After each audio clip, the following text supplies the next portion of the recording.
I'm Rob from Brisbane Sound, and welcome to our live Q&A on Mixing Church Audio. We've assembled a panel of experts to answer your questions tonight, so throw them in the comments down below, and we'll get to as many as we can across this hour. So first up tonight, joining us, some people know him as the Mix Wizard, the one and only Andrew Crawford. Welcome. Hey everyone. Great to have you here with us tonight, Andrew. And our special guest tonight from Hillsong Creative Technology is Reed Wall. Hi guys, thanks for having me. Yeah, thanks for coming along tonight, Reed. Right, so obviously it's great to have you guys here. We didn't get to do our event back in March, so we've adapted a little shorter version of it with a bit of Q&A. So obviously, what's been happening for you guys with lockdown? How have your workflows kind of changed? What have you been up to, Andrew? Yeah, well, you know, it happened all so quick. One day I was out traveling around Australia on a thing called CXN Tech Roadshow that we do every year, and obviously we catch up with a lot of you guys on that, and that was when we were planning to do the Mix Wizard event in Brisbane, and then, yeah, it all got cancelled, and the next thing I knew, it was home.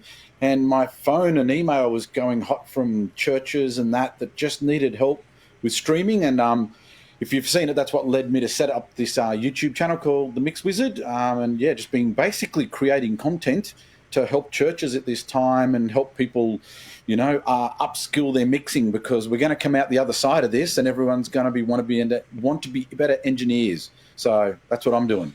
Yeah, fantastic. And there's some great content on there too, so do check it out. And Reed, how's everything been going for you?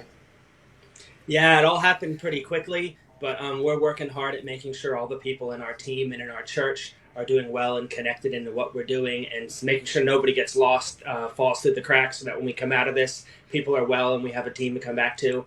And then also just recording our pastor when needed for sermons, and serving broader church life. Yeah, fantastic. Yeah, obviously at BSG, streaming is the hot topic. It's been occupying most of our time, and here we are tonight, sort of adapting to our situation with a different kind of event.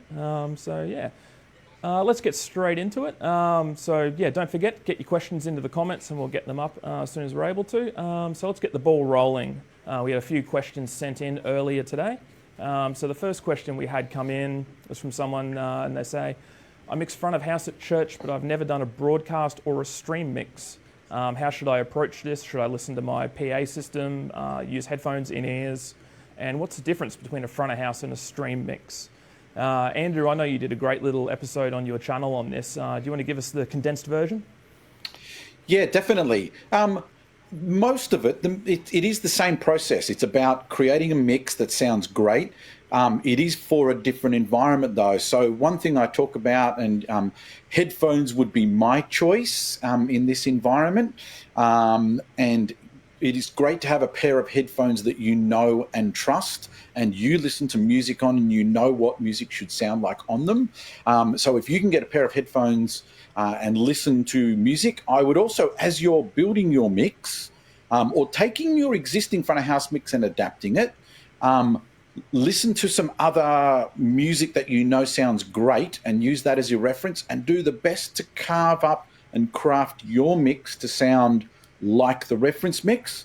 And I know you'll do a great job of improving the sound of your stream. Fantastic. Reed, what's your perspective on that one? Yeah, I would also just add, after you pull the mix together, maybe play it back on your TV and have a listen to how other people at home might listen to it. Yeah, fantastic. Whether or not you want to use the PA or not, I find that depends entirely on your room. If you've got a room that doesn't sound good, empty, leave it off, and maybe put a bit of room in with a reverb plug-in or something like that. If it works in your room, then by all means, put some in there to give that kind of in-room feel to your mix. So awesome. Moving on to the next question now. We have a small church and it is hard to manage our levels on stage. How do I get the drummer to play quieter? Definitely something we hear a lot of. Reed, I know you guys have done a fair bit of work in this area. Do you want to share some insight with that one? Yeah, I mean, I think relationship is your key here, right? And so when you turn up to do a sound check on a Sunday morning, definitely the first time people should hear your voice is when you say hi. And normally I'd say to shake their hand, but maybe not these days. But you go say hi and you be genuinely friendly. and work hard at building relationships with people, making sure that everyone knows you're there to help make the service great, help make their outcome awesome. And so when you can come at it from the perspective of shared goals, I find people are on board to help. And so it's not about my front of house mix sounding good or not good. It's about let's make music that sounds great so we can serve the people coming to church. So I work closely with our music pastor, creative pastor, worship pastor, music director, all those kind of people, and work together and just communicate how things are sounding and how we can make it sound great.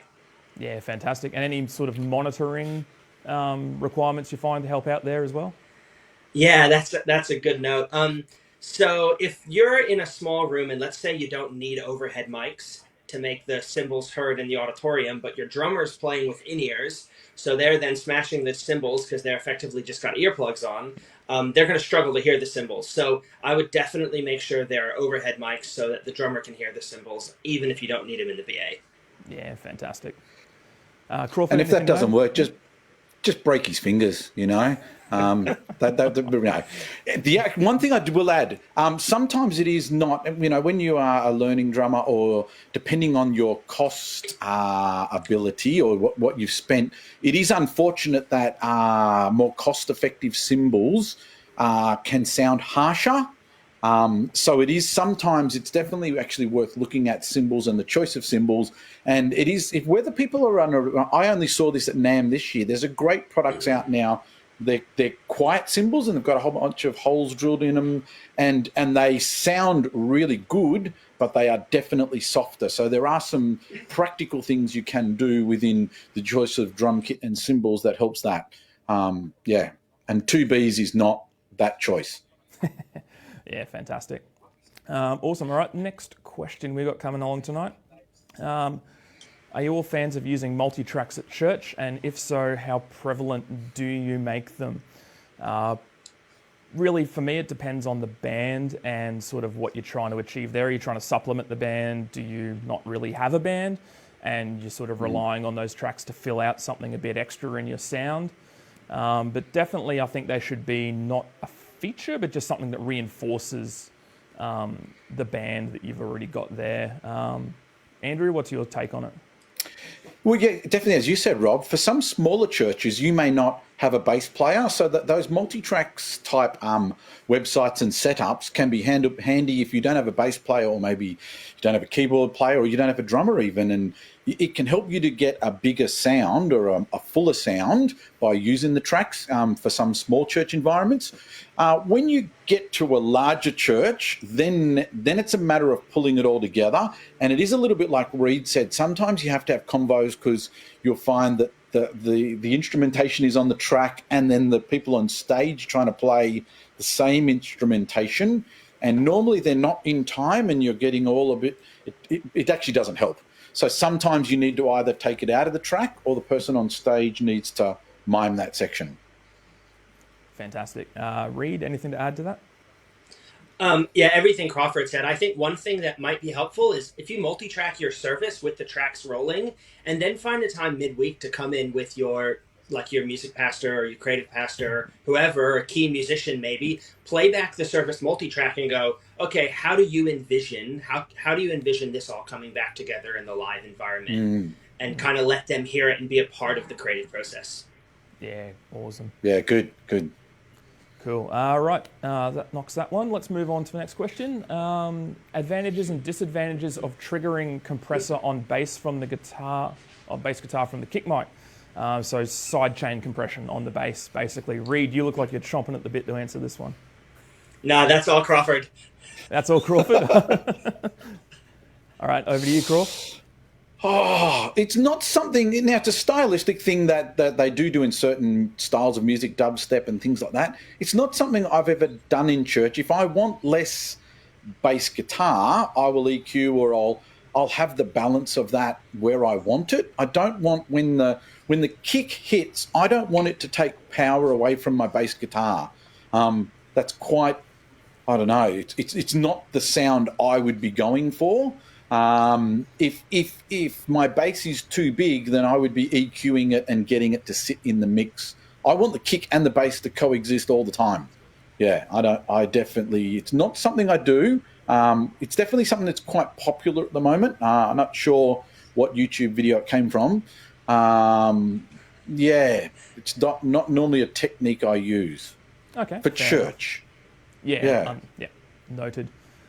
All right, moving on to the next question. What do we got? Okay, at what stages do you compress and to what extent? All right, Reed, what are you thinking about that one? Well, at monitors, I'm cautious with compression. So if a musician can't hear the dynamics they're playing with, they're not going to play with dynamics. So like if I compress a vocal really hard, they're just going to sing louder and louder and louder and trash their voice. If your pastor gets on stage and is shouting and gets more dynamic, but they can't hear those dynamics, they're gonna damage their hearing or damage their voice and not speak dynamically. So I think it's something we've got to be careful with, particularly at monitors. I put a little bit of compression on kick and bass, and I will definitely put some protective compression on keyboards. So if they get really excited, and I do compress vocals a little bit, like 3 dB max at monitors. Yeah, fantastic. And Crawford, for the front of house sort of perspective on that? Come on, Rob, give us your 2 cents. Your turn. Look, I'm not big on lots of compression, but I'll do lots of sort of just taking the tops off of things. So sort of like Reed was saying on monitors, like your 3 dB on your vocal. The exception obviously being any parallel buses, which just cop brutal amounts of compression, but you're sort of blending in the heavily compressed signal and the dry signal to taste to achieve something there. But yeah, I tend to do all my compression on the input side of things, and on the buses, I try to leave my my mains and my matrices fairly open, like at most maybe a little bit of 2-to-1, just sitting above the band. So when the vocals come in, it just sort of creates a bit of space for them there. But yeah, I try to sort of take a bit of a less is more approach rather than just smashing everything and trying to make it find its place. By doing so. Yeah. I am definitely, I can be very heavy-handed with compressors on certain things, but normally when I'm doing that, I'm using the compressor to add a sound or add a shape to the sound, to reshape potentially how a kick or a snare is working, or reshape. I definitely am very heavy-handed with compression on bass to have it just turn into a block of caramel and sit in the mix. And same with vocals, to try and I'll compress the BVs harder than I will compress the lead. And like what you said, Rob, to just give the lead that extra bit of space. But if the BVs are being compressed harder, one thing I was going to talk about in our session, that we will get to, and we'll be all live in the one room rather than this internet type version. I do use compression on groups. Or even, normally I'll just have a music mix type, or a music and a vocal. And I use my DCAs to push into that compression as things get louder, to hold the mix together. And especially for church, to me, that's a little bit of a safety blanket to go, okay, I don't need to go any louder here. I knew that this was loud at sound check. So maybe if my ears are tired, I've gone far enough. So I use my DCA buses to push into my compression buses. And I will go into that in depth when we meet in person, but it's a great trick to help keep your mix all solid.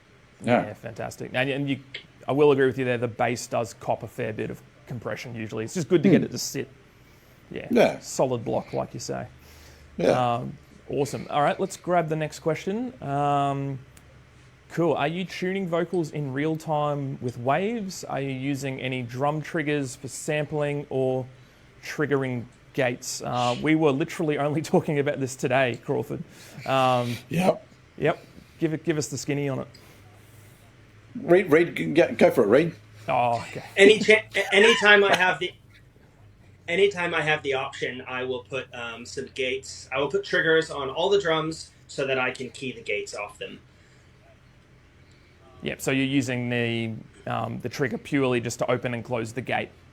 Yeah, picking up a bit of sort of almost like a ghetto look ahead gate in a way in the live environment. Yeah, and one of those tricks there is actually if you you and Croft can probably explain it better, but you actually put a little bit of delay on the drums, so that the gate is cheating a little bit. Yeah. Yeah. Andrew? Yeah, the triggers are a great tool, but again, I can get the same result, especially if the gate has sidechain filters, and you just get in there and sort of crank it around, make the sidechain filter look for sort of 1K or something that's really, pokey, and yeah, you can make it work equally well without the triggers. The triggers are just a great way of getting it very consistent. Yeah. We do use them from time to time for sampling. We've gone through stages of that at Hillsong where the guys are all about running samples. To be honest, it's gone away again, hasn't it, Reed? I think Reed would agree. And United, actually, a lot of people don't realise this. When United were doing stuff, they would actually... you can have triggers and you can blend sound, so you can have the original and the trigger. They were doing some stuff where it was a stylistic thing, and some songs they were actually muting the original kick, the original snare, and only using the triggered sound in that song to give it, because they were studio albums, to give it a different feel. And so that's, again, if you're doing a Christmas production or something like that, it's a great tool in that kind of environment. I've never struggled with getting massive drum sounds, so I don't tend to find I have the need to go get triggers to get samples, because I can make drum sound big anyway. It's not been something I've struggled with. I will jump in, because I think you can add some to this too, Rob, but the tuning vocals thing, no, it's not something we do live in church services. Yes, it is definitely something that has been played with and experimented, pretty much like most people, for streaming and things like that. But it's something that's a little bit dangerous, because it can get out of control very quickly. So you definitely want to know what you're doing. And it has a lot of artifacts. The spill gets auto-tuned, and you might not realise, you go, oh, that mix doesn't feel good. And what you're actually hearing is the spill being auto-tuned in the background. So, yeah, there's a lot of things you've got to pay attention to make that work well. Yeah, absolutely. When you are tuning a vocal, it's not tuning just the vocal, it's tuning everything that's coming into the vocal mic, which is all your cymbals, your toms, possibly a guitar amp as well. And, if your singer's, an eighth of a tone off, like you've got this guitar signal now an eighth of a tone above, and, that's just not a nice thing to have. So, yeah, as you say, it's kind of a background thing. It's just like, what's going on there, sort of thing. So if you don't have that loud stage, it's definitely something that's doable, but you need to understand what it is you're doing, and also consider the monitoring environment for the vocalists as well. Do not let them listen to the tuned output, because they won't know. They could be just drifting further and further off and have no idea. So no inserts at top of channel or anything like that. It's just a bad time for everyone. So yeah, in specific... It's also one of those...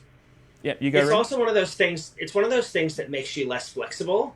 So it means if the band, backstage praying before the service, they change a song or they change a key, and man, that can cause the whole service to go south real fast. Yeah, chromatic mode will only save you a little bit. Yeah, absolutely. I think we're all in agreement there. Cool. All right, let's jump into the next question. What have we got? Okay, here we go. What's the best clanger you've had? Either something you did wrong or a gear failure, and how did you move on? Crawford, I'm dying to hear yours. Let's hear it, buddy. Okay, so we were in South America, and it was actually a United tour. We were in Bogota, and we were doing sound check, and this was a massive 50,000 people outdoors. We're sound checking, and then I get a call over the radio from a good friend, Jeremy Applegate, which Reed will remember Jeremy. And Jeremy goes, "The monitor console's on fire." And I'm like, what? And I look, from out the front, I could see the smoke, and I was like, what? And the band was still playing. Like, we were in the middle of sound check. The band's playing, and he's like, "It's on fire! It's on!" And so then like there's crackles, and we're quickly muting the front of house PA.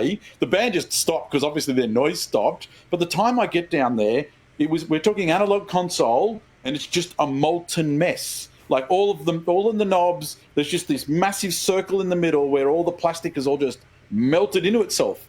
And, we're about, 3 hours from gates for a massive festival outdoors. And it's like, think we need a new board. So the moral out of that, what I learnt, that's where I learnt. So we actually, the channels that we still had, we were able to go in and copy we got a different board. We went from one brand to another brand. And that's where I learnt that the Q and the EQ and the widths are not all the same from console to console, because we sort of tried to translate it over. Didn't get much of a sound check, but yeah, the sound was utterly different. So yeah, absolutely. But yes, monitor console on fire. Yeah, that's definitely a showstopper, that one. Yeah. Reed, what have you got? I think my all-time favorite was one of our very first Christmas spec musicals that I mixed front of house for. We were doing like a Cinderella Christmas kind of thing, and the guy that was playing the prince is backstage, and so the scene changes, and I hit next snapshot on the profile, and all of a sudden I'm expecting the prince to say his line, and everyone in the church heard is, "Where the heck is my crown?" Because he was backstage and could not find the prop. So fantastic. It was a lesson for all involved. Absolutely. Yeah. For me, it'd probably be, I used to mix the fire event at Woodford in the amphitheatre a while ago, and that's sort of like a 5-6 hour show that doesn't stop. So we do about 10 different artists, about 80 lines off stage, and they sort of play through the scene changes. So the band will sort of start coming down as other people from the other band will start joining them on stage, and obviously it's quite a rehearsed sort of dance. So I was using the Soundcraft VI6 for that one, using all the scene automation to really kind of keep everything in check along the night, about 15, 20 scenes. And one band comes out on stage, this Japanese power funk band, fantastic band, probably my favourite of the whole event. But I've pushed the button, they've come out, and nothing's moved. And I was like, oh, okay, I fired the scene again, and nothing's changing on my console, and I'm left with a scene from a 3-piece that was on before. And this is I've got the brass section walking on stage, and I've got acoustic, vocal, and a djembe. It's like, so thankfully I had a scene in there that had like just a basic bass, drum, guitar, vocals kind of thing, and I'm on the shout mic to monitors, and Bob Johnson was down there, and I was like, I need the lines now. And just without hesitation, he just starts yelling at me like, you got Rhodes on I7, I8, trumpet on I12, saxophone I13, and I'm just throwing faders like, I have no idea what this is going to sound like. And 10 seconds later, they're just, hello, Woodford, and boom, let's go. 12-piece band, and it's just, the first song was, it was messy. But, thankfully when you've got good gear, good players on stage, mostly, like those fantastic musicians. So they're giving you good stuff. So it only took a couple of songs to pull it together, but I had a few people looking at me for the first song, just like, what are you doing? And I'm saying, if only you knew. So stressful moment when there's, on the hill with 10,000 other people. So not a good time. Yeah. Yep. The joys of digital. Oh, yes, it is your best friend and worst enemy simultaneously. All right, what's our next question off the feed tonight? Got our next question coming up? So processes for sound check. Cool, so we're probably going to get a few different things here. So I'll start with this one. So my process obviously is get in early, line the stage. Don't confuse line check with sound check. To me, they're two completely different things. So line check is what myself and any other crew who are in the building will do. We'll make sure that audio's coming down the lines, everything's plugged in, everything's powered up. And then sound check is for the band. So that's when we'll start checking lines, checking monitors. That's not the time to be sort of working out that, my acoustic guitar has no phantom power, or, the keys aren't plugged in, or, someone's monitor's not turned on. Like, that's what line check is for. So it's two separate processes for me. I try to break it down like that. So when the band comes in, we're being respectful of their time. That they're not sort of standing around waiting for us to finish our job kind of thing. So, and then from there, we generally just take it through, one by one. We'll test, drums, guitars, keys, whatever order that people are sort of ready in. We'll get a bit of noise happening, make sure everyone can hear themselves, run a chorus and a verse, like half a song sort of thing, make sure everyone's comfortable, do any adjustments we need for monitors, and then sort of just push on with the rehearsal from there once we've kind of got everything set. So, Reed, what's your sort of workflow for soundcheck? I guess as with my production manager hat on, I'm super passionate about our church team serving the entire 90 minutes of the service, not just the 20 or 30 minutes of music we do. So first thing I do when I roll up on a Sunday morning, if I'm mixing front of house, is I fire up the PA at a not super loud level because it's before 6 a.m. And I just walk through the auditorium and I make sure every circuit in the building, like every speaker is actually working. I make sure that I can actually hear the whole PA working. And then we actually check all the MC mics so that if like the pastor's preaching mic doesn't work, I want to know about that with 2 hours to go before the service, not 5 minutes before we open doors. And I want to make sure the headset sounds good, or lapel, or whatever our pastor is going to use. And then I sound check. I test, kind of like you mentioned, line check. I test our link playback channels so that if we're linking that day or not, I know that I've tested that system and it's working. Again, I don't want to have that curveball 5 minutes before doors. I want to know that's all functional, as early as possible, so I've got time to fix it. In terms of sound checking the band, we get all the band on stage with in-ears in. We make sure the music director's on stage in-ears, and our engineers work closely with the music director. We try and start with drums where we can, but if the drummer's late, we just get on with it. I also place mics before I sound check. Our front of house guy places mics. I also pink out the wedges, make sure the wedges are all working, make sure every wedge is working, not just like the one we stand in front of when we do mic checks. And then we go through instrument by instrument. I guess as a monitor guy, I try to have the drummer play kick, snare, hats, not just kick, snare, toms, overheads, or cymbals. I try to have him play kick, snare, hats so that I can put kick and snare and overheads. I put hats and overheads in together from the beginning, so that I need to spend an extra 10 seconds on kick, and the front of house guy needs to spend an extra 10 seconds on snare. We can both do that, and then I do toms. Overheads are already in, but I listen to them a little bit. We go around the whole kit, and then we'll do bass, and then instrument by instrument. Then we run a song together, and then after we run a whole song, the music director will be like, "Okay, drummer, how's your in-ear mix? What do you need changed?" They make those changes. Bass player, how's your mix? And one person at a time. We have worked hard on both sides of the platform at building trust between the monitor engineer and the music director / band to be okay with it not sounding perfect when we sound check each thing, but let's put it together in a song, hear it in context before we're, waving around for big mix changes. Yeah. Good advice. Crawford, what's your process look like? The only thing I'm going to just double reiterate what Reed said is, check your speaker system. Walk in, play some music, walk around the whole space and check that all your speakers are working. You don't want to find that out halfway through the service when, someone's coming up saying, I can't hear it over in this zone. So it's just, that's an important principle that sometimes people don't get taught. The other one I'm going to throw in, everything else that both you and Reed said is excellent. This is something I've learnt, so this is, a bit of wisdom from the old guy. Don't go and over EQ during sound check and rehearsal.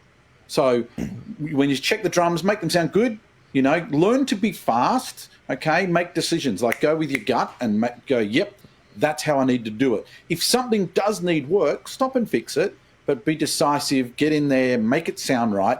But I've learnt over the years, I used to keep, while the band was playing, I would just get in there and I would EQ the living daylights out of everything, okay? And what I was doing, the band was learning the song, or they were learning or crafting to play together in the rehearsal.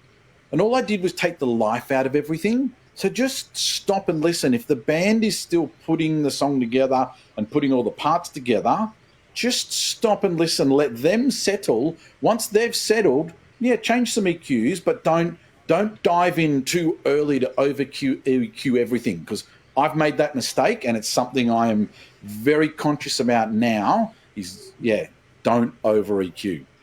Yeah, I think most of us have been through that one. Awesome. All right, let's grab our next question off the screen.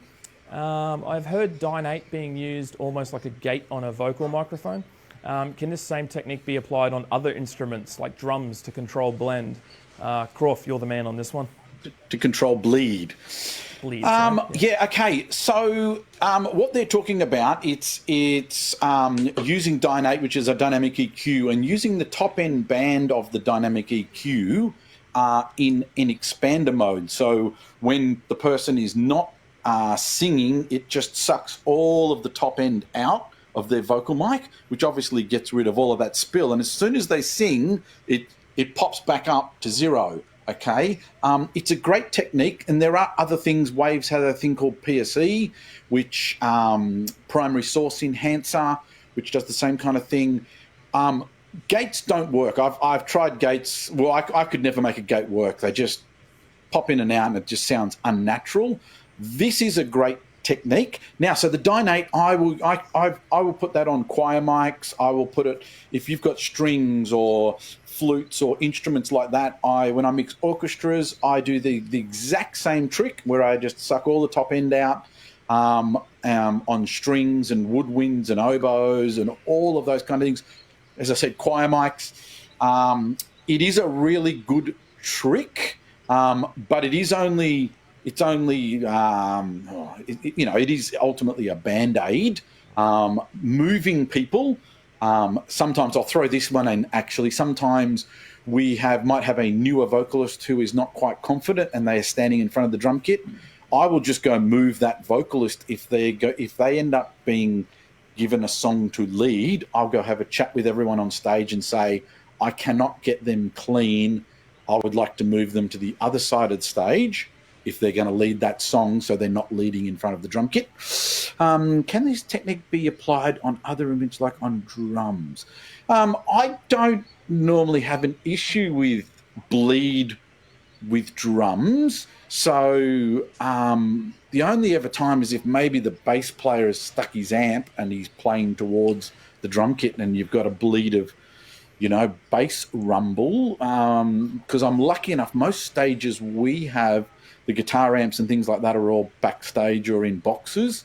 So we're not getting... The drums are actually incredibly clean. Hope that's answered that. Yeah, fantastic. Reed, you anything to add on that one? No, all good. We've already got the good source. All right, let's go to the next question. How do you teach your loud mix volunteer, front of house engineers, to mix quieter while still making it sound full and huge? So yeah, definitely a bit of a teaching one here. Reed, what's your input? A couple thoughts. I am all about having a great SPL meter at front of house with me, whether that's an iPad app with a reasonable mic, or whether that's like smart or some serious solution. And I actually want to know how loud it is. I kind of refer to A-weighted as kind of my go-to. And I do want to know how loud it is, and I do set targets for my team, and I actively follow those targets. And I think it's just an ongoing conversation about how do we best serve the people who are coming to church. I don't think I'm looking to have the most musical or detailed or most perfect CD mix. Like, I'm going for engaging people coming to church. And so if somebody's mixing really loud, I would just encourage them to go, hey, I feel like we're actually not helping people engage. We're actually just helping people to put their fingers in their ears. And so this is what we're looking for. And then in terms of, I guess that's the culture leadership side of it. I'd love to hear Crawford talk about the technique of how he would do it. Yeah, it's a really good thing, and you definitely approach things differently if you build your mix softer. And we approached this going into our big Christmas show this year, and the guys who were working with me, because I had C2 working with me, and and I went into it consciously quiet. I intentionally, and again, this is something I've learned when you do those sort of Christmas shows and things like that, they gradually get louder and louder and louder and louder until it's peeling everyone's eyeballs out. So if you And it is hard. You've got to work hard. It's not an easy thing to mix and make it sound full, but keeping it quiet. But it is a great challenge. So on the Christmas thing, I was doing that, and then everyone turns up, and it's the first show, and they give it more energy. More energy could be 6 dB, like of energy off the stage, which is actually twice as loud. So then the show had more energy by the time we hit the show. But if I had done the rehearsals at that volume, then we would have just been out of control. So I do quite consciously in rehearsals and things like that. I come in with an attitude and go, I'm going to mix quieter. And I know that it's something that we've also talked to the guys when we're training and teaching. It's like not every mix, should be uncomfortable. But the best gauge is always looking around the congregation. You know, you will see, okay, if the congregation are doing this and leaning back and it's like you're probably a little bit loud. So if you're assaulting the congregation, then you need to go, oh, okay, I probably need to pull it back a little bit.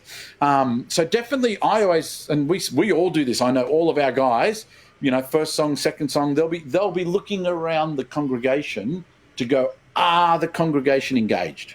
So, yeah. Absolutely. Engagement, I think, is the key in this scenario to remind them of. For me personally, and I don't know about, it's probably different from church to church in terms of what volume levels different churches like. But in the churches I mix in, I sort of use my own voice almost as a gauge. Like if I can't hear myself singing and engaging with the music, then it's too loud. Because that means no one in the congregation can hear themselves singing. And, we're sort of here to, present a mix to engage them, not blast a mix at them. So that's sort of how I approach it, to keep it sort of engaging. Alrighty, next question up tonight. What would be your advice on Waves plugins in a live situation? I have an Allen and Heath SQ console. Any specific tips for this console? Allen and Heath specific question. Who could it be? Crawford? Oh, come on. Anyone could answer this. Okay. There obviously, Waves make some great devices, and there's a lot of people that, want to use them in their applications. The main thing, you just have to be very conscious and understand that by leaving your console, putting the audio out of your console and going through, whether you're running Waves natively or on a device, you are adding some latency. So as long as you do your best to manage that latency, okay, which is time delay, because I'll give you an example. You could have your drum kit and you could have all of your band, and you decide that you want to put a Waves plugin on your bass guitar. So your bass guitar leaves the console, goes through that plugin and comes back in. And again, you're sitting there going, why doesn't the mix feel quite right? Because you've now made the bass guitar later. Okay? So you've pushed it back slightly in the time domain. Now, we are only talking sometimes, I call them bees dicks, but when that comes to music, you're affecting the music, and that it can affect the groove of the music, the whole feel, because the bass player doesn't know. He's not hearing it time delayed. Okay? Now, there are ways to manage these time delays. So as long as you pay attention to them, yes, they can be great tools. So that would be my caution in this. So Waves on a SQ, you would definitely want to run all of that setup because the console runs at 96K. You would want to be running your Waves setup at 96K as well, because that will also help the latency be much smaller. Yeah, fantastic. And the other thing I do find with the Waves servers, if you are having latency issues, if you're using things like reverb plugins, delay plugins, like, sort of send and return style effects, it doesn't matter. It's just like a little bit of free pre-delay on the start of your reverb or something. But yeah, for inserted effects, you've really got to... And once again, vocals come up in this one a lot too, because of the bleed that you get off other sources on stage. So that's where I've sort of noticed that you've got to really display some care. But It's a useful tool if you're using it for a specific purpose. Reed, anything to add for that one? Yeah, if you are mixing in-ear monitors off this same console, and I would have a flat-out answer of don't do it. You have enough to do all at once. If you've got like 8 stereo in-ear mixes that you're also doing while trying to do front of house, and you've probably got like a parent's room and a record send. I think there's plenty in the SQ to do what you need to get done. If you are doing all of that other stuff as well, I'd be looking to use what's built in if you're doing a whole bunch of in-ears as well. The other thing is, especially with in-ears, is you've got to really think about all that latency stuff Crawford mentioned. It matters musically in the PA, but even more, right? If you add a whole bunch of latency to the lead vocal mic and all this processing, how does that sound to the vocalist's in-ears? If they're like, huge amounts of compression and all of those artifacts, how does that actually translate to their in-ear mix? So yeah, be careful. But if you're doing monitors, that's a pass from Reed. I'll just say I love that you're here, Reed, because I don't think about monitors at all. I'm sorry. I get to wear both hats so I can moderate in between. All right, let's grab our next question. How should I use a master compressor for a live stream so it sounds good on people's devices? Absolutely a question of loudness and headroom. Crawford, what's your approach to this one? Okay, I definitely like what Reed said before, and I know that I do this when I am mixing things, listening on other devices. So listen on a computer, listen on the pair of headphones that you know and trust. If you're lucky enough, you've got a pair of studio monitors, listen on all those sources. The compressor for me, so a master compressor, so there's two things. A limiter is shrinking your peaks down. A master bus compressor is I generally am using to glue my mix together. It's all about your attack and release settings. Okay, if I have a master bus compressor, you'll find it's very slow. Like the attack, if I'm using my SSL, it's my smart, it's on 30. If I'm on the console a D Live and I'm using Opto, it's on as slow. The attack will be as slow as it can, and release as fast as it can. Now, if you're trying to, I actually like the combination of using a compressor and a limiter to get the limiter takes off the peaks, okay, and then the compressor holds the whole thing, and that can get you more level to hold it all up together. Again, if you're lucky enough to have something, if you are in the waves domain and you have an L2 or something like that, we'll do that. But yeah, I've sort of jumped from compression to limiting there, but I'm not sure that might be part of the question. What do you think, Rob? Yeah, definitely. I think one of the main things you need to do, other than listening on other devices, is also to monitor at different volumes. Because it's definitely a trap you can get into if you're listening to your monitors flat stick, because you've got that nice big feel like it's coming off a PA. The balance is a little bit different at that volume in that room. When you pull it right back, you're probably closer to what people are going to be listening to on their TVs or their phones or in their personal space, because you've got to remember, when they're watching a stream, they're not in a big room generally. It's either on a device right in front of them or on a TV on the other side of the room. So definitely check your mix at a lower volume as well, and make sure that the compression's holding together and you're not just absolutely pummeling it and getting that really kind of pumping kind of sound to it. And over compressing it. So that's kind of a good strategy to have, I find, as well. Reed, anything to add? No, that's good. Alrighty, let's move on to the next question. What do you do when the mix isn't coming together in a rehearsal? How do you communicate with the worship team to fix the musical problems? I'm just going to echo pretty much everything Reed has said tonight about maintaining relationship and common goal with your teams. It's a tough conversation to have, and we kind of get a bit of a unique perspective as sound guys as to what is going on in the room. We're not in the bubble of the in-ear mix or anything like that. So it's definitely a tough conversation to have, but one that sort of needs to be handled tactfully to maintain that relationship. Don't just jump on the shout mic and go, that was crap, guys, what are you doing? Like, no, just no. We're trying to keep people, happy and excited to be there, so that they can serve as best they can. But yeah, I mean, if you've identified sort of what you think is the issue, communicate that to, your worship leader or your band leader, or whoever's sort of, taking control of your band in your group. Excuse me. Just sort of tell them what you're finding out the front and, try to come up with a solution together. Don't make it their problem to solve. Give them input and listen to what they're telling you, because it might be something that you need to do. You might need to change something in the monitoring to help them out with that particular arrangement or something as well. So definitely, all about communication and definitely respecting each other's areas there.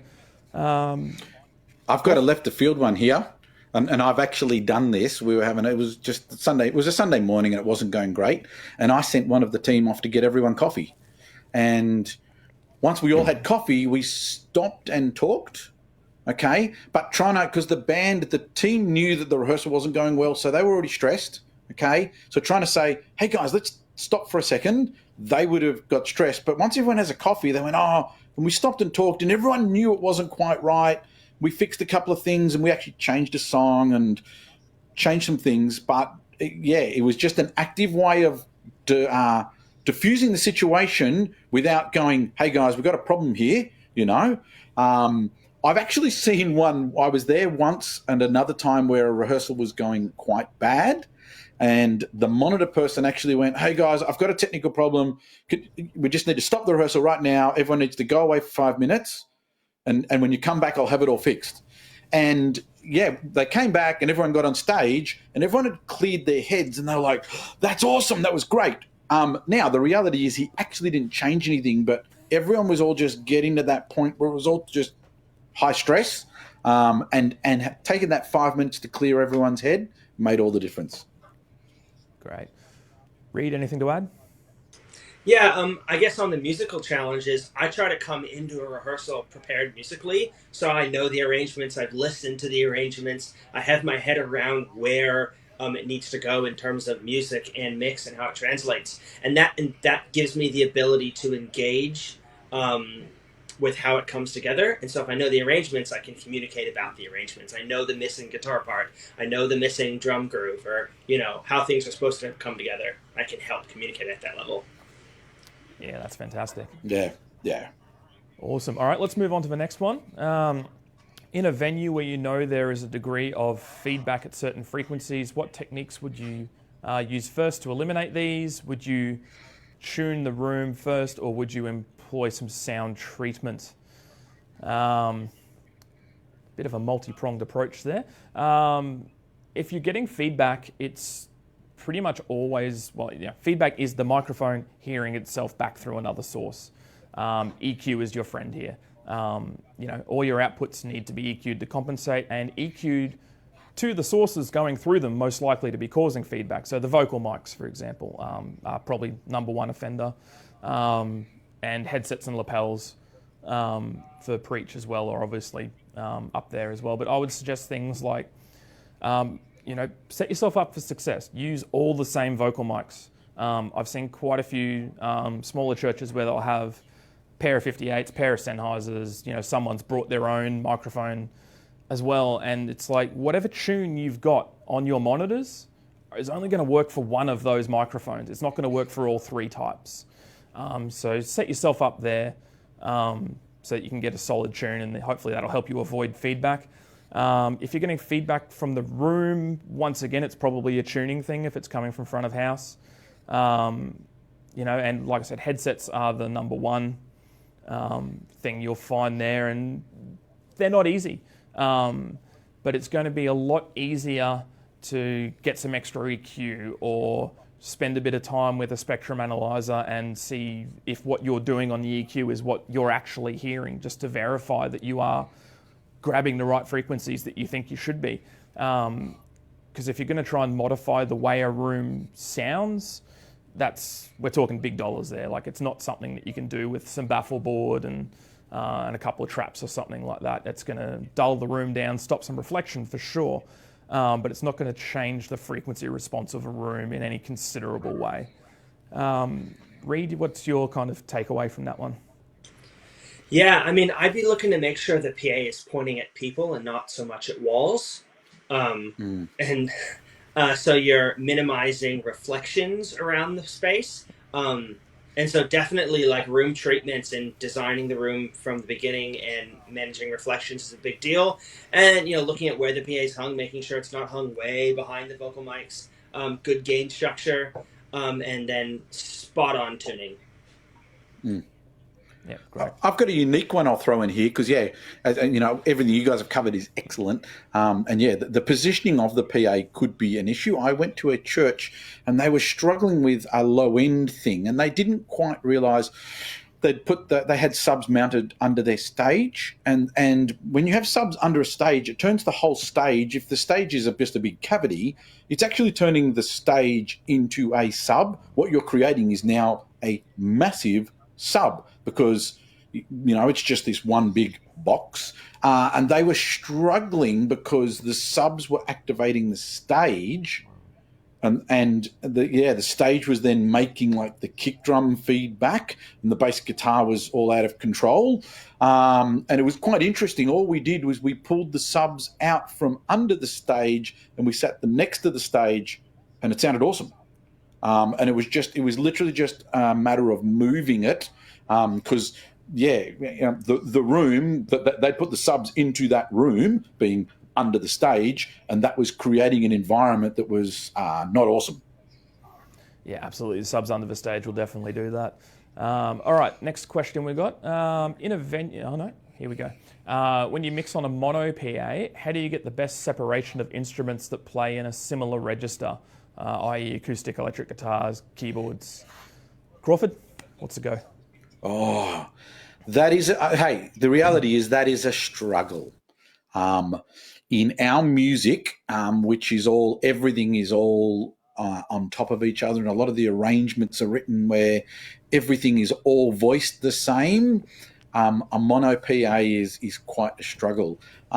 If it is a smaller church, quite often I've found that that's actually where I enjoy having a guitar amp, maybe even a keyboard amp and a bass amp on the stage, and I try and not put those elements through the PA, because that sometimes actually helps you, because you've now got 3D, because the sound is coming from those other amplifiers acoustically, back to basically what I call pub rock days, where you would just set all the volumes on stage and all that came through the PA was, kick, snare, vocal. So some smaller churches, that's actually what works. But if you've got a large church building, like I'm talking, 500 seat plus, if you're in 1,000 or a 2,000 seat room with a mono center cluster, and you're playing modern contemporary worship, that is just an incredible challenge. Writing faders, essentially the only way you can do it is when the vocals are there, the vocals are up, and as soon as the vocal doesn't sing, you're pushing the guitar part, everything's vying for the same space. That's a challenge. Yeah, absolutely. And when, I use stereo separation a lot to get that space in the mix, pushing the guitars either side. And even if it's only sort of 10, 15% off center, it just creates enough of that differential that you can get that space in the mix. So, not having that available to you is, a real challenge, and, sort of no easy way out of that one, unfortunately. Anything to add, Reed? No, good for that one. Look, awesome. God gave you 2 ears for a reason. Stereo for life. All right, next question. Any tips for recording audio sources live in a service for mixing down later? Reed, I know you guys do a fair bit of recording and playback. What's your take on that? If you're simply looking to be tracking the inputs, then I'd turn the PA system off, and I'd look to get each source as isolated as possible. Yeah, if you're doing it in the context of a service, maybe throw up a couple of extra mics. Throw a large diaphragm condenser on the guitar cab or something like that, and don't send it to the PA, just use it for the record if that's sort of what you need, if the main mic you're using is not giving you what you need. But for the most part, I'm usually pretty happy with what I get on a record, with the live sources that I'm using. Crawford? Yeah, the one thing I'd throw in that sometimes people, if you find you're not getting a lot of, when you go and look at your multi-track and your waveforms are very, very, very small, basically go and turn your PA down so you can run your preamps and your desk harder, and you will get better level to tape, or being your DAW, your recorder. So, because sometimes depending how your system has been set up, you may not be driving your mic preamps very hard, which means you don't get a lot of signal to the DAW. So that's something, and it could be as simple, if you've got a matrix on your desk, just turn that matrix down so you can then drive everything up harder. Yeah, and another way, if some consoles give you a little bit of gain on the direct out on each channel as well, you can sometimes pick up 10 dB there as well, which can be helpful to get a bit more signal into the DAW. All right, next question. I'm the creative director of my church, but I want to increase my knowledge and skill of mixing while working full-time and running the team. How do you recommend I do this? Well, my first recommendation is you watch Andrew's YouTube channel because there's a lot going on there. There's heaps of really good online content available these days. MXU is a fantastic example. They've got guys there who have got years and years of experience and have got really, sort of short, easy to understand and digest sections that you can go through at your own pace. So that's a really good resource. I'm sure there's more out there. What do you guys normally recommend? Reed, I'm going to single you out. Yeah, I actually just I put together a blog post with a whole bunch of resources for people to learn from right now. That's hillsong.com/collected. A whole bunch of resources that are out there. Croft's YouTube channel is great. The MXU stuff is great. That's where I'd start. Absolutely. And also grab yourself some multi-tracks and if you can get them, or someone who's got some, they can give you or record your own at church. Even better if you've got that facility available to you. And mixing in Pro Tools or Logic or whatever you like, it's still mixing. So you're still going to learn something from building a song on your computer. You don't necessarily have to be in front of a mixer to learn how to mix to a certain degree. Crawford, you got any recommendations? I'll throw one in here because this is where the reality is where I've done a lot of my learning. I built a studio at home because I wanted to learn, and so I've got a family. I've got 4 kids, a wife, but quite often, we'll have dinner together as a family. They will go to bed, and 9 o'clock, 9:30, I'm out in the studio working on mix skills, crafting things. So as Rob said, that can be a DW, that could be Reaper or any DAW you have. It doesn't need to be a console, but getting that understanding, playing with EQ, compressors and all of those things, if it really is your files from church on the weekend, that's an awesome thing. But yeah, I find even just an hour every night of doing that doesn't affect my family time. I've done that in many seasons over many years to help craft my skill. I do it now quite often as well. So, yeah. Yeah, fantastic. Alrighty, let's grab the next question. What advice would you give to help people not make the mistakes you have made / what is the one thing you would change if you could go back and tell the younger you? Interesting. For me, I would say, the one thing is just like you don't know what you think you know. 20-year-old me thought he was pretty bloody good, but the reality is like you're always learning. There's always something out there, and our industry progresses so quickly. So there's always new skills you can be learning and old ones you can be sharpening. Just keeping that focus of just always learning, always improving your skills. You're never going to be the master and have nothing left to learn. It just doesn't happen that way. That's my 2 cents. Reed, what do you think? The best monitor engineers I know have this insane ability to take a step back from the situation, the service, the rehearsal, whatever we're in, and understand the situation or comprehend the situation through the lens of the rest of the team involved.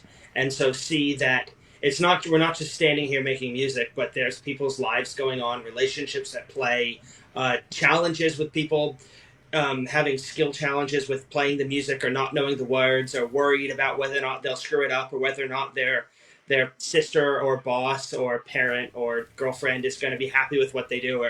But if you can kind of put yourself in the situation of the people you're working with, that will better help you interact with those people and understand what's going on. So that'll help you with the people side of it. And the people side of it is just so massive. We're working with humans, not with robots.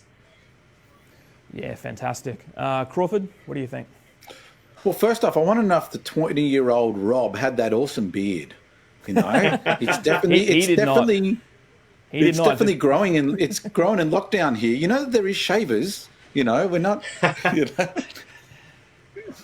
Oh, jealousy is the correct for you. response, Crawford. That's okay. I know. Serious. I could not grow that in 100 million years. I always wanted lamb chops. Nothing grows. I don't know. I am not of hairy descent. Yes. You know. Yeah, I know. Reed's got a. Okay, the biggest one for me is not getting caught up in gear. Because a lot of this, you know, look at aspiring engineers, and I did this. I would look at engineers, or I'd read someone else's article, you know, in those days in Mixdown magazine or Tape Op, or, you know, and we had magazines that were actually came out in print. I'm that old. And you go, oh, if I just had that bit of gear, that would make me an awesome engineer.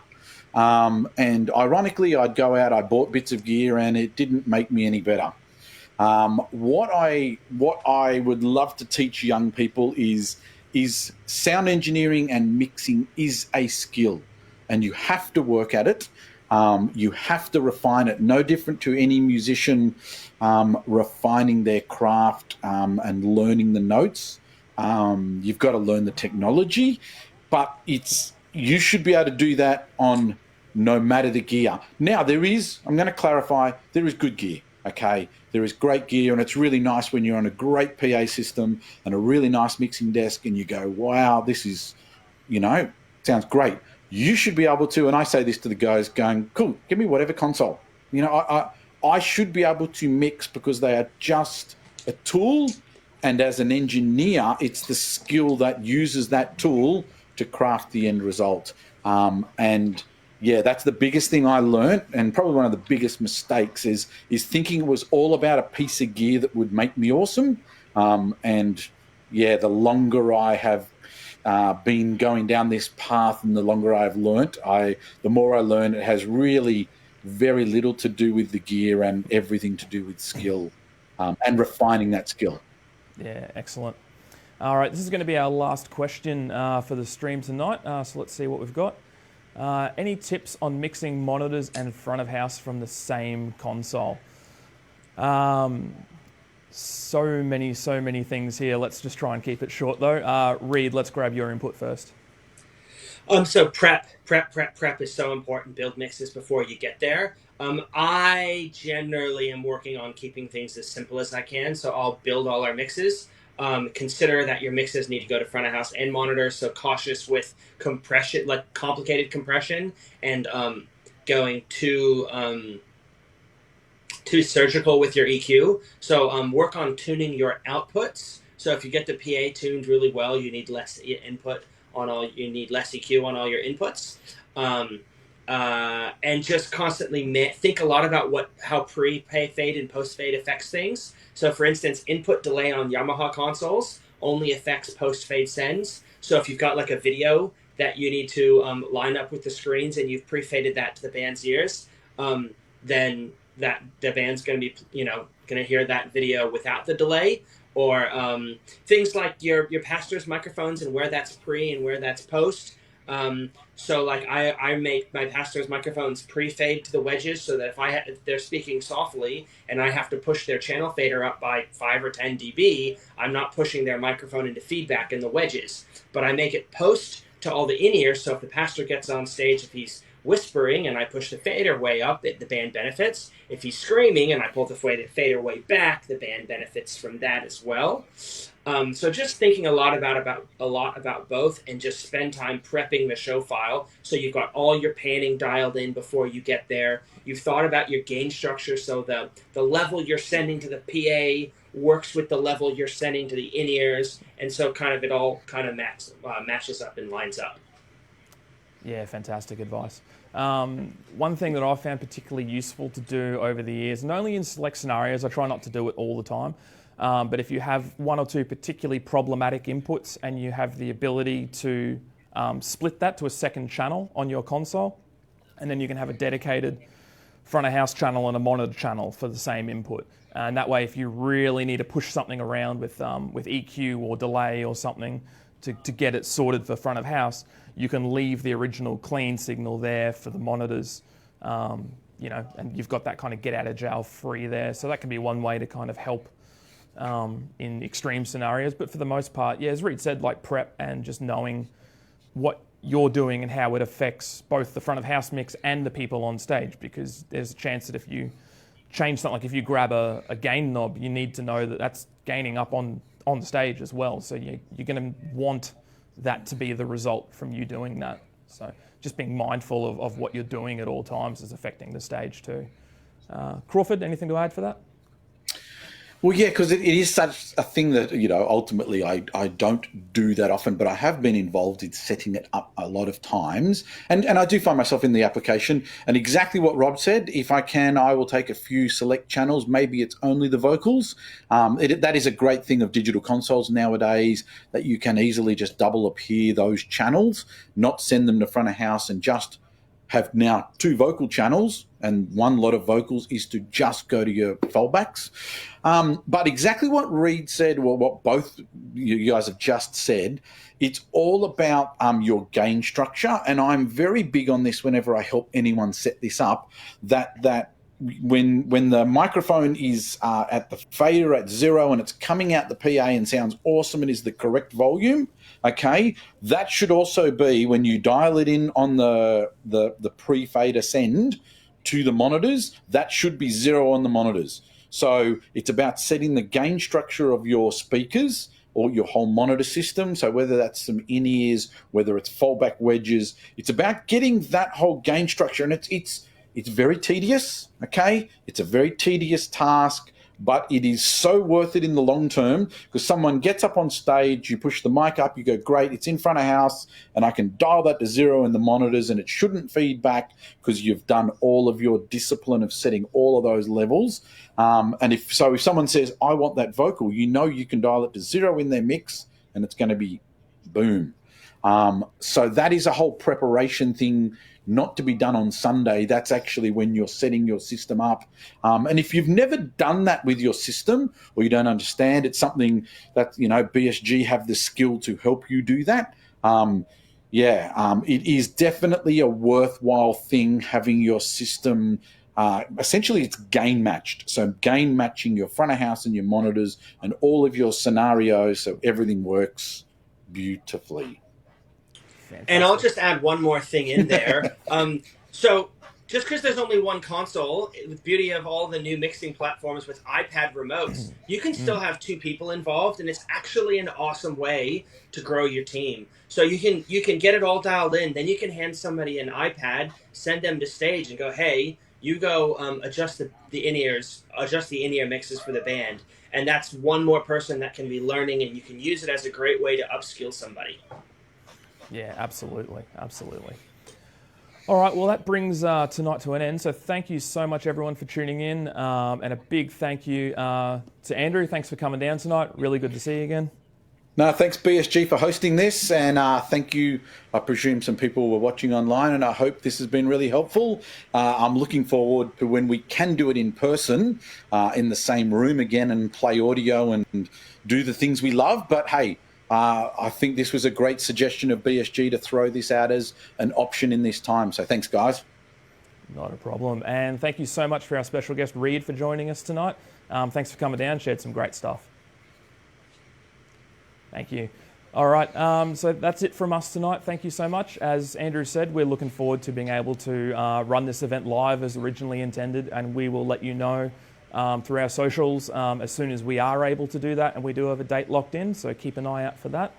But yeah, we really hope that you got something out of tonight, and it was you learned something. So yeah, in the meantime, stay safe. Thanks for coming down, and we'll see you soon.